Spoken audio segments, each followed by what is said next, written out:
I, 28F, have been engaged to Martin, 30M, for about a year now. We're planning our wedding for next summer, and everything was going smoothly until the guest list became an issue. My dad, 55M, remarried when I was 16 to Diane, 50F. From the beginning, our relationship was strained. My mom passed away when I was 10 after a long battle with cancer. Those last few years were tough, but they brought my dad and me closer together. After Mom died, it was just me and my dad for a while. We developed a routine: Sunday morning pancakes, movie nights on Fridays, and long bike rides on weekends. He even learned to braid my hair, badly, but he tried. We were really close, and I have great memories of those years. When I was 14, my dad started dating Diane. He met her at a work conference. She was a representative from another company. At first, I was happy for him. I remember the first time he brought her home for dinner. She brought me a bracelet and seemed really nice. We had spaghetti, my favorite at the time, and she told funny stories about her job. I thought maybe this wouldn't be so bad. Diane has 2 kids from her previous marriage, Andy, 27M, and Sharon, 25F.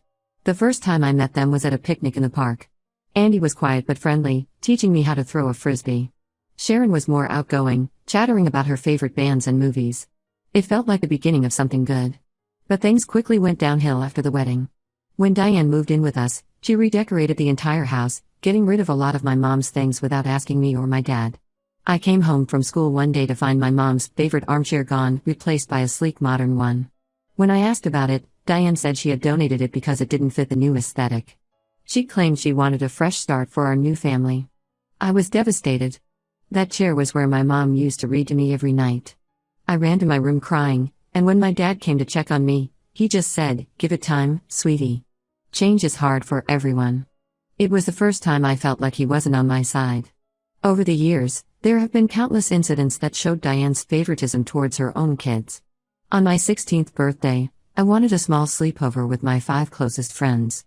Diane insisted on inviting her entire extended family, turning what I wanted to be an intimate celebration into a huge family reunion where I barely knew anyone. I spent most of the party hiding in my room, feeling like a stranger at my own birthday. Meanwhile, for Andy's 16th birthday a few months earlier, Diane had organized a surprise party with all his friends, rented out an entire laser tag arena, and even got a local band to play. The contrast was stark and hurtful. When I was 17, I won a state-level art competition. The prize included a summer art program in New York. I was thrilled, but Diane convinced my dad it was too expensive and not practical for my future. Instead, that summer, they sent Sharon to a month-long dance camp in Los Angeles because it was her passion. The pattern continued into college. When I graduated, Diane convinced my dad that I didn't need any help with my student loans because I needed to learn financial responsibility. I ended up working 2 part-time jobs alongside my full-time entry-level position just to make ends meet. But when Sharon graduated a year later, they bought her a new car and paid off all her debts, saying she needed a fresh start in life. There were smaller incidents too, that added up over time. At family dinners, Diane would always serve Andy and Sharon first, often leaving me with the smallest portions. During holidays, their stockings would be overflowing while mine had just a few token gifts. When relatives visited, Diane would gush about Andy's and Sharon's accomplishments but conveniently forget to mention mine. My dad, throughout all of this, remained frustratingly passive. Whenever I tried to talk to him about how I felt, he'd say things like, "Diane is trying her best," or "We need to make this new family work." It felt like he was constantly choosing them over me. The final straw came last Christmas. My dad had always given me a special ornament each year, a tradition he started with my mom. They were precious to me, each one held a memory. This year, I noticed my ornaments were missing from the tree. When I asked Diane about it, she casually mentioned she had donated them to make room for new decorations. "We needed a cohesive theme this year," she said, gesturing to the color-coordinated baubles on the tree. I was devastated. Those ornaments were one of the few tangible connections I had left to my mom and to my childhood with my dad. When I confronted my dad about it, he just sighed and said, "Maybe it's time to start new traditions." It felt like the last piece of my old life had been erased. Now, with the wedding planning, I decided not to invite Diane. The thought of her being there on one of the most important days of my life, after years of making me feel unwelcome in my own family, was unbearable. I told my dad I wanted him there, but I couldn't have Diane at my wedding. I explained how years of her behavior had hurt me and that I wanted to be surrounded by people who genuinely cared about me on my special day. My dad is furious. He says I'm being childish and that Diane is family whether I like it or not. He's threatening not to come to the wedding if Diane isn't invited. My step-siblings are also angry. Andy called me selfish, saying I was tearing the family apart. Sharon posted a long rant on social media about how I've always been difficult and can't let go of the past. Martin supports my decision. He's seen firsthand how Diane's behavior affects me and agrees that I shouldn't have to deal with that stress on our wedding day. But some of my friends think I'm being too harsh. They argue that weddings are about bringing families together and that I should give Diane another chance for the sake of family harmony. But I feel like I've given her chances for over a decade with no improvement. Every time I've tried to build a relationship with her, I've ended up hurt. The wedding feels like my last chance to stand up for myself and set boundaries. I can't help but think about how different this would be if my mom were still alive. Would she be helping me pick out my dress? Would we be arguing over flower arrangements? The absence of these moments makes the conflict with Diane even more painful. Part of me wonders if I'm holding on to the past too tightly. Am I being unfair to Diane? Should I be more understanding of the challenges of blending a family?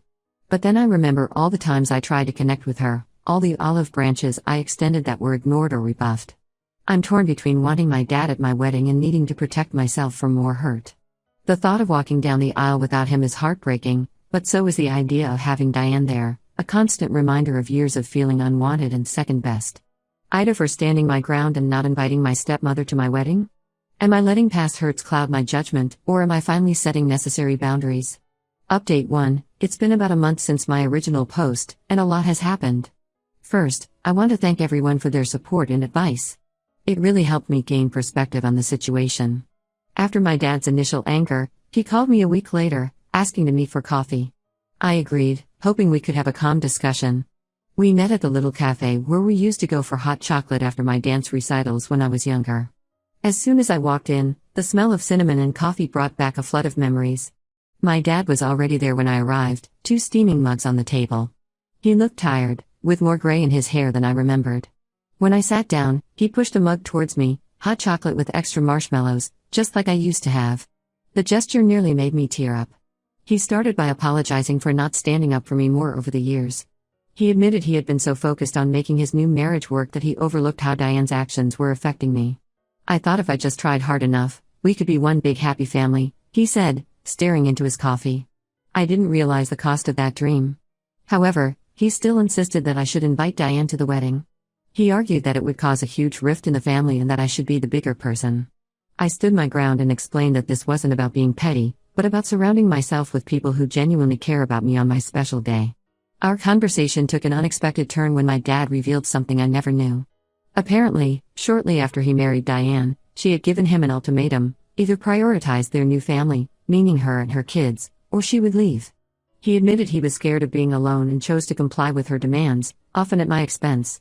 I was so afraid of failing at marriage again, he said, his voice cracking. I thought if I could make it work with Diane, it would somehow make up for losing your mom. I know now that was wrong. While this explanation helped me understand my dad's behavior, it didn't excuse it. I told him I needed time to process this information and that my decision about the wedding invitation stood. As we were leaving the cafe, he hugged me tightly, something he hadn't done in years. I'm proud of you for standing up for yourself, he whispered. I should have done that for you all along. After our meeting, I reached out to my step-siblings, Andy and Sharon. To my surprise, Andy was more understanding than I expected. We met at a park where we used to play basketball together years ago. As we sat on the swings, gently rocking back and forth, he confessed that he had always felt uncomfortable with how Diane treated me, but didn't know how to address it without seeming ungrateful. Mom always made it clear that we were lucky to have a new dad, Andy explained.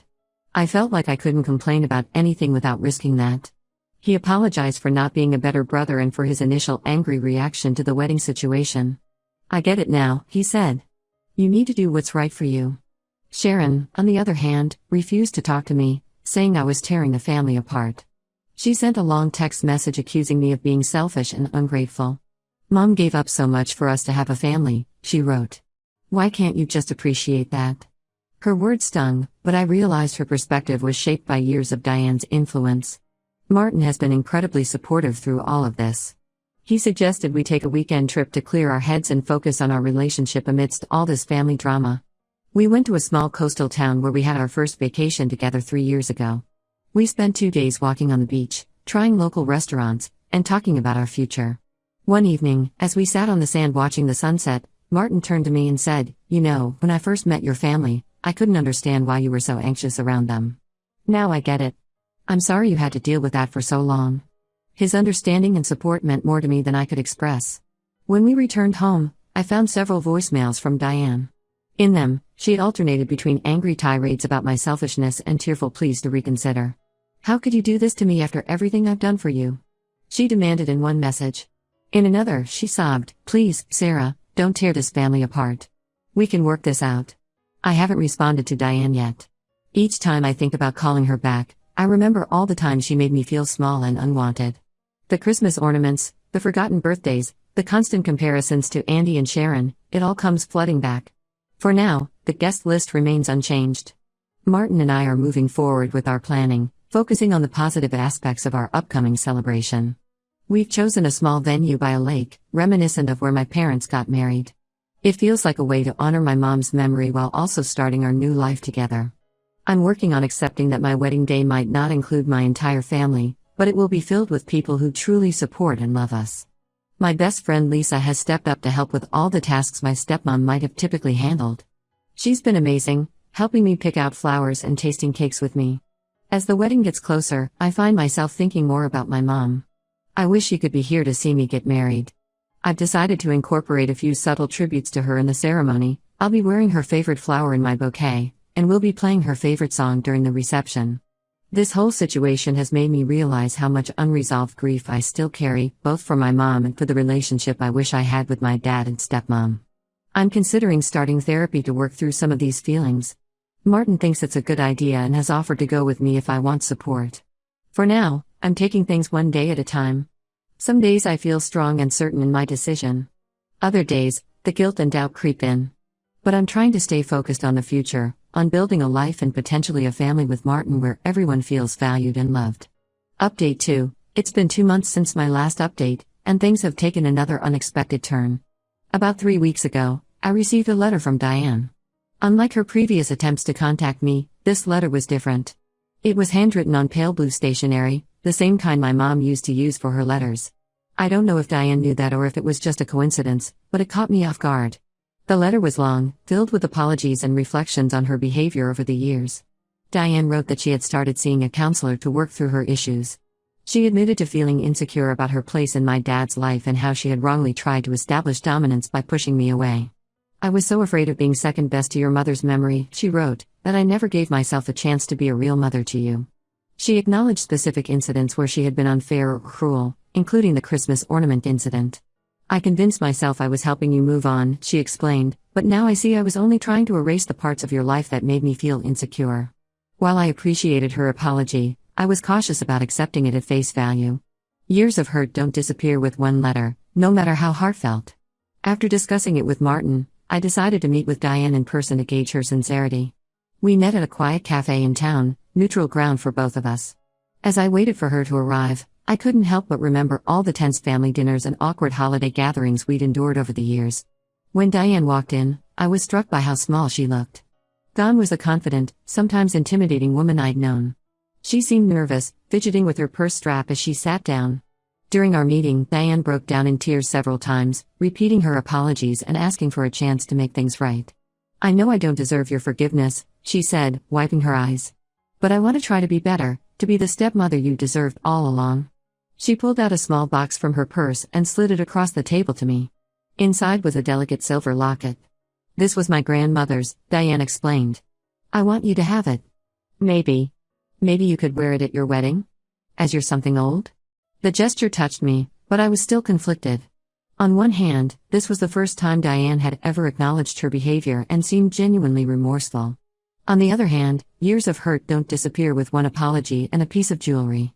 I told Diane that while I appreciated her apology and the gift, I needed time to process everything. I suggested we start with occasional family dinners and see how things progress. She agreed, seeming relieved that I was willing to give her any chance at all. After discussing it with Martin, I made a compromise regarding the wedding. I invited Diane to the ceremony but not the reception. This way, she could be part of the family event without being present for the more intimate celebration afterward. When I called my dad to tell him, he was quiet for a moment before saying, "Thank you, sweetheart. This means a lot." The next family dinner was awkward but not as tense as I had feared. Diane made an effort to engage me in conversation, asking about my job and my wedding plans without trying to take over. My dad seemed more relaxed than I'd seen him in years, and even Andy and Sharon were civil, if a bit reserved. As the wedding approaches, I find myself reflecting on how much has changed. A year ago, I couldn't have imagined Diane being at my wedding in any capacity. Now, while things aren't perfect, there's a sense of hope that wasn't there before. Martin and I are in the final stages of wedding planning. Despite the family drama, we're excited about our big day. We've decided to incorporate a unity candle ceremony, symbolizing the joining of our families. It feels especially poignant given recent events. Last week, I went dress shopping with Lisa, my maid of honor. As I tried on gowns, I found myself wishing my mom was there. In a quiet moment, Lisa hugged me and said, "She'd be so proud of you, you know." It meant the world to hear that. I'm cautiously optimistic about the future of my relationship with Diane and my family. While I'm not expecting miracles, I'm hopeful that this could be the beginning of a new, healthier chapter for all of us. There's still a lot of work to be done, but for the first time in years, it feels like we're all trying. Update 3. It's been 6 months since my last update, and our wedding day has come and gone. I wanted to share how everything turned out. In the months leading up to the wedding, Diane and I continued to work on our relationship. We had regular family dinners, which started out awkward but gradually became more comfortable. There were still tense moments and old habits that died hard, but I could see she was making an effort. About a month before the wedding, Diane asked if I'd like to go shopping with her to find her outfit for the ceremony. I was hesitant at first, remembering all the times she'd criticized my style in the past. But I agreed, and to my surprise, it turned out to be a pleasant experience. She was respectful of my opinions and even asked for my advice on what to wear. On the wedding day itself, Diane surprised me. Just before the ceremony, she came to my dressing room, looking nervous. She handed me a small, wrapped package. Inside was a framed photo of my mom and me from when I was little, one I thought had been lost years ago. "I found this when we were cleaning out the attic," Diane explained, her voice shaky. "I thought you might want to have it with you today." The gesture brought tears to my eyes. It was a small thing, but it showed that Diane was finally trying to understand what was important to me. I placed the photo on a small table near where I would be standing during the ceremony, a way of having my mom there with me. The ceremony went smoothly. I felt a mix of emotions as I walked down the aisle, seeing Diane sitting next to my dad. But when I reached the altar and saw Martin smile, everything else faded away. We said our vows, lit the unity candle, and just like that, we were married. When it came time for Diane to leave before the reception, she hugged me gently and whispered, "Thank you for giving me a chance. You look beautiful, and your mom would be so proud." It wasn't a magical fix for years of hurt, but it felt like a step in the right direction. The reception was everything Martin and I had hoped for. Without the underlying tension of family drama, we were able to fully enjoy our celebration. My dad seemed more relaxed than I'd seen him in years, even getting up to dance with me. Andy and Sharon were in good spirits too, with Andy giving a surprisingly heartfelt toast. In the weeks since the wedding, Diane has continued to make efforts to improve our relationship. She's been respectful of my boundaries and hasn't pushed for more than I'm comfortable with. We've had a few more family dinners, and while there's still some awkwardness, it's noticeably less than before. Last Sunday, Diane invited me over to help her go through some old boxes in the attic. As we sorted through years of accumulated stuff, she handed me a familiar-looking ornament, one of the ones I thought had been donated years ago. "I'm sorry I lied," she said quietly. "I kept them. I don't know what I thought. But they're yours, and you should have them." Looking back, I'm glad I stood my ground about the wedding, but also that I was open to Diane's attempts to make amends. It's been a long and sometimes painful journey, but I feel like we're finally moving in a positive direction. Martin and I are now settling into married life and looking forward to our future together. This experience has taught us both a lot about family, forgiveness, and the importance of setting boundaries. While our family may never be perfect, I'm hopeful that we can continue to build stronger, healthier relationships with each other. Yesterday, my dad called to invite us over for Sunday brunch. As I hung up the phone, I realized I wasn't feeling the usual dread that used to accompany family gatherings. Instead, there was a small spark of warmth. It's a start, and for now, that's enough.